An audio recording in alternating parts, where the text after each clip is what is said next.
Bismillahirrahmanirrahim. Assalamualaikum warahmatullahi wabarakatuh. Oke, dalam kesempatan kali ini Bu Dewi akan membahas tentang teorema Pythagoras. Baik, secara konsep teorema Pythagoras itu adalah suatu teorema yang bisa diterapkan hanya pada segitiga siku-siku saja. Jadi saya ambil contoh yang sangat mudah di sini. Bu Dewi sudah punya segitiga siku-siku yang mana panjang sisinya adalah 3 satuan, 4 satuan, 5 satuan. Nah, dari segitiga siku-siku ini akan berlaku teorema Pythagoras. Seperti apa teorema Pythagoras itu? Nah, di sini saya misalkan dulu ya, panjang yang sebelah sini itu saya anggap sebagai sisi A kecil, kemudian di sini sisi B kecil, dan di sini adalah C kecil. Nah, untuk sisi A panjangnya adalah 4 satuan, sisi B 3 satuan, sisi C 5 satuan. Untuk sisi A saya buat persegi dengan panjang sisi sesuai dengan panjangnya sisi A, yaitu 4 satuan. Maka luas persegi A itu adalah 4 kali 4 ya, 16. Luas persegi A adalah 4 kali 4 sama dengan 16. Kemudian untuk persegi B di sini saya buat persegi juga dengan panjang sisinya adalah sesuai panjang sisi B, yaitu 3 satuan. Maka luas persegi B adalah 3 kali 3, yaitu 9 satuan. Maka luas B adalah 3 kali 3, 9 satuan. Sedang untuk persegi C di sini karena panjang sisinya 5, maka luasnya adalah 5 kali 5. Untuk persegi C luasnya 5 kali 5 yaitu 25. Nah, coba perhatikan angka ini. 16 jika kita tambah dengan 9 itu ternyata sama dengan 25. Nah, jadi kita bisa simpulkan bahwa A ditambah B sama dengan C. Untuk A ini tadi adalah luas persegi A ya, yang diperoleh dari panjangnya sisi persegi yaitu sepanjang A. Maka saya bisa tuliskan A kali A. Kemudian B adalah B kapital adalah luas persegi B ya, dengan sisinya B kecil, maka bisa saya tuliskan B kali B ya, tadi 3 kali 3. Nah, untuk C kapital ini adalah luas persegi C yang di sini, maka 5 kali 5 ya.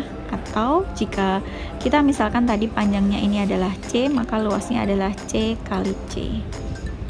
Nah, dari sini kita peroleh bahwa A kuadrat ditambah B kuadrat sama dengan C kuadrat. Nah, inilah yang kita sebut sebagai teorema Pythagoras. Dengan ketentuan tadi, C di sini adalah sisi yang terpanjang dari segitiga siku-siku. Sisi terpanjang di segitiga siku-siku itu adalah sisi yang berada di depan sudut siku-sikunya. Itu adalah sisi terpanjang. Kemudian A dan B ini masing-masing adalah dua sisi lainnya. Begitu. Kita bisa menggunakan rumus ini anak-anak untuk mencari salah satu panjang sisi segitiga jika dua sisi lainnya diketahui ya. Tentunya pada segitiga siku-siku saja. Nah, kita coba terapkan teorema Pythagoras pada segitiga yang sudah Bu Dewi miliki di sini, segitiga KLM. Kita lihat segitiga KLM adalah segitiga siku-siku karena salah satu sudutnya ada yang siku-siku ya. Ada tanda seperti ini, itu artinya sudut siku-siku atau 90 derajat. Siku-siku di L, maka di sini sisi terpanjangnya adalah di depan sudut siku-siku. Nah, sisi KM ini adalah sisi terpanjang. Dua sisi yang lainnya adalah KL dan LM. Maka untuk teorema Pythagoras yang berlaku pada segitiga ini bisa kita tuliskan KL kuadrat ditambah dengan LM kuadrat akan sama dengan sisi terpanjangnya dikuadratkan, yaitu KM kuadrat. Nah, dari teorema atau rumus Pythagoras yang sudah Bu Dewi tuliskan pada segitiga KLM, ini bisa kita buat juga rumusan seperti ini, bahwa KL kuadrat berarti bisa dituliskan KM kuadrat dikurangi LM kuadrat ya. Jadi LM kuadratnya di sini karena dia penjumlahan dengan KL kuadrat, kita pindah ke ruas kanan jadi pengurangan. Nah, ini adalah rumus Pythagoras yang bisa juga kita tuliskan bentuknya seperti ini. Yang ketiga, bisa juga kita tulis bahwa LM kuadrat ya tentunya sama dengan KM kuadrat dikurangi dengan KL kuadrat. Nah, ini bisa juga kita tuliskan seperti ini. Nah, jadi ketiga rumus ini merupakan rumus Pythagoras yang berlaku pada segitiga KLM. Mudah bukan? Kita lanjutkan. Nah, di sini Bu Dewi sudah memiliki segitiga KLM sama seperti tadi, tapi diketahui panjang KL-nya adalah 6 cm dan LM-nya 8 cm. Lalu, berapakah panjang KM? Kita bisa menghitung panjang KM dengan menggunakan teorema Pythagoras yang kita miliki ya. Ini kalau dituliskan rumus Pythagorasnya adalah KL kuadrat ditambah dengan LM kuadrat sama dengan KM kuadrat, karena KM sisi terpanjang berada di depan sudut siku. Kita masukkan angkanya nak ya. KL kuadrat itu berarti 6 kuadrat ditambah dengan LM kuadrat itu 8 kuadrat sama dengan KM kuadrat. KM kuadrat, biarkan KM kuadrat karena kita ingin mencari nilai KM. 6 kuadrat itu 36 ditambah 64 sama dengan KM kuadrat. 36 ditambah 64 ini berarti 100 sama dengan KM kuadrat. Suatu bilangan yang dikuadratkan sama dengan 100 itu adalah 10, maka KM-nya adalah 10 atau bisa dicari dengan akar 100. Maka KM-nya sama dengan 10 cm. Ya, seperti itu. Insya Allah mudah ya. Oke, kita bisa lanjut ke soal yang berikutnya. Nah, di sini segitiganya adalah ABC dengan siku-sikunya di A, maka jelas sisi terpanjangnya adalah BC atau CB ya. Sisi terpanjangnya BC yaitu 17 cm karena berada di depan sudut siku. Berapakah panjang AB? Maka kita bisa tuliskan dulu teorema Pythagoras yang berlaku pada segitiga ABC. Sisi terpanjangnya kan 17 ya, maka kita bisa tuliskan 17-nya jelas nanti di sini ya. CB kuadrat. Di sini berarti bisa AB kuadrat ditambah dengan AC kuadrat. Kita masukkan angkanya. AB itu dicari, maka tetap AB. Kemudian AC panjangnya 8 cm ya, 8 kuadrat. CB-nya 17 cm ya, 17 kuadrat. Maka AB kuadrat sama ditambah 64 sama dengan 289. Kemudian AB kuadrat sama dengan 64-nya kamu pindah ke ruas kanan, maka menjadi pengurangan ya, dikurangi 64. Maka diperoleh AB kuadrat sama dengan 289 dikurangi 64 adalah 225. Maka diperoleh AB sama dengan, tinggal diakar. Akar dari 225 yaitu 15 ya. Jadi panjangnya AB 15 cm. Jadi di sini bisa dituliskan 15 cm. Nah, perlu diketahui nak ya. Jadi sisi-sisi segitiga siku-siku itu bisa yang bulat ya.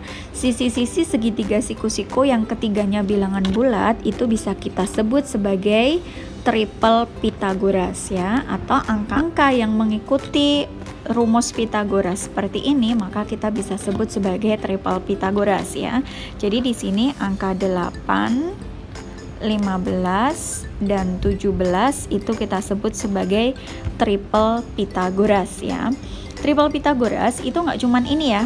Nah, jadi ada juga nanti 3, 4, 5 Nah, jadi angka 345 seperti contoh saya di awal tadi, itu ketika disusun menjadi sebuah segitiga, itu dia juga merupakan segitiga siku-siku ya. Jadi 345 ini kalau sebagai sisi segitiga, maka segitiga yang terbentuk adalah segitiga siku-siku. Lalu triple berapa lagi selain 345? Ada juga 5, 12 dan juga 13. Begitu. Kemudian 7, 24, 25. Nah, Bu Dewi kasih ini saja karena yang sering keluar ini ya. Nanti untuk triple-triple yang lain bisa kalian temukan sendiri. Baik, kita ke contoh yang berikutnya. Di sini Bu Dewi sudah punya segitiga ABC dengan siku-siku di C, maka sisi terpanjangnya jelas AB. Nah, di sini kita diminta untuk menentukan nilai X. Nah, nilai X ada di sini ya, AC-nya 3X. Maka kita bisa tuliskan seperti ini. Teorema Pitagoras silakan dimasukkan dulu. Karena terpanjangnya AB berarti CB kuadrat ditambah dengan AC kuadrat sama dengan AB kuadrat. CB kuadrat tinggal dimasukkan angkanya yaitu 10. AC kuadrat tinggal dimasukkan karena di situ masih dalam X, biarkan seperti ini, kalian kurung saja 3X dikurung kuadrat. Kenapa dikurung? Karena memang panjang AC-nya 3X ya. Jadi karena AC kuadrat berarti 3X kuadrat, 3-nya dikuadratkan, X-nya juga dikuadratkan. Kalau kalian hanya menulis 3X kuadrat begini, maka 3-nya tidak ikut dikuadratkan ya, tidak sesuai dengan konsep awal. Oke, maka di sini AB-nya kita tuliskan 26 kuadrat. 10 kuadrat itu 100, 3X dikuadratkan berarti 9X kuadrat, 26 kuadrat adalah 676. Maka 9X kuadrat sama dengan 676 kalian kurangi dengan 100. Maka diperoleh 9X kuadrat adalah 576 atau X kuadratnya 576 dibagi 9. Maka ketemu X kuadratnya adalah 64. Maka X-nya adalah akar dari 64 yaitu 8. Nah, ini salah satu cara saja untuk mencari nilai X.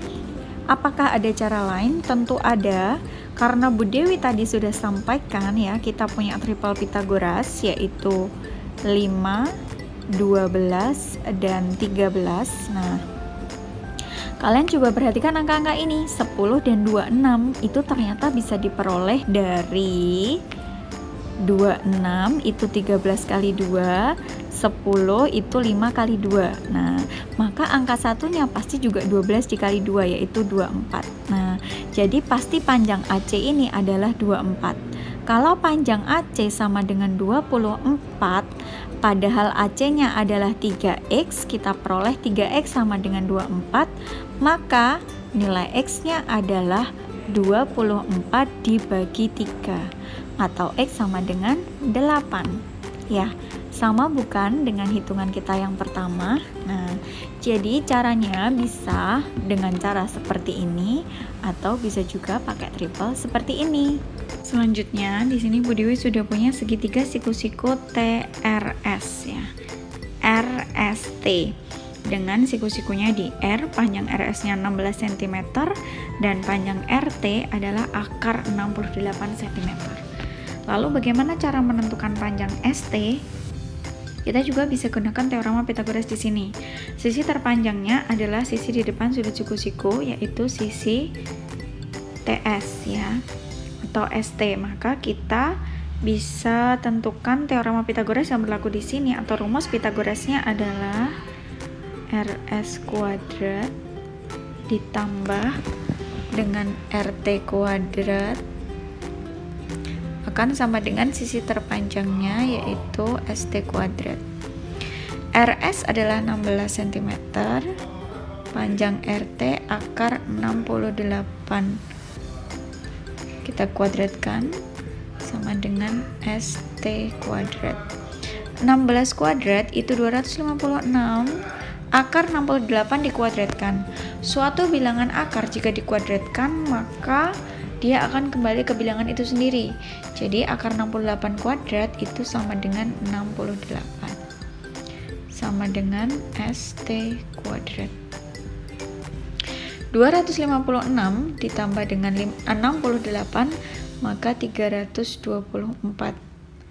Ini adalah ST kuadrat. Maka untuk mencari ST kita tinggal akar 324 yaitu 18 cm. Nah, jadi ini adalah panjang ST. Nah, Bu Dewi pikir cukup. Semoga ini bisa memberikan pemahaman untuk kalian semua tentang konsep dari teorema Pythagoras. Jangan lupa terus belajar dan latihan soal ya, supaya lebih paham. Wassalamualaikum warahmatullahi wabarakatuh.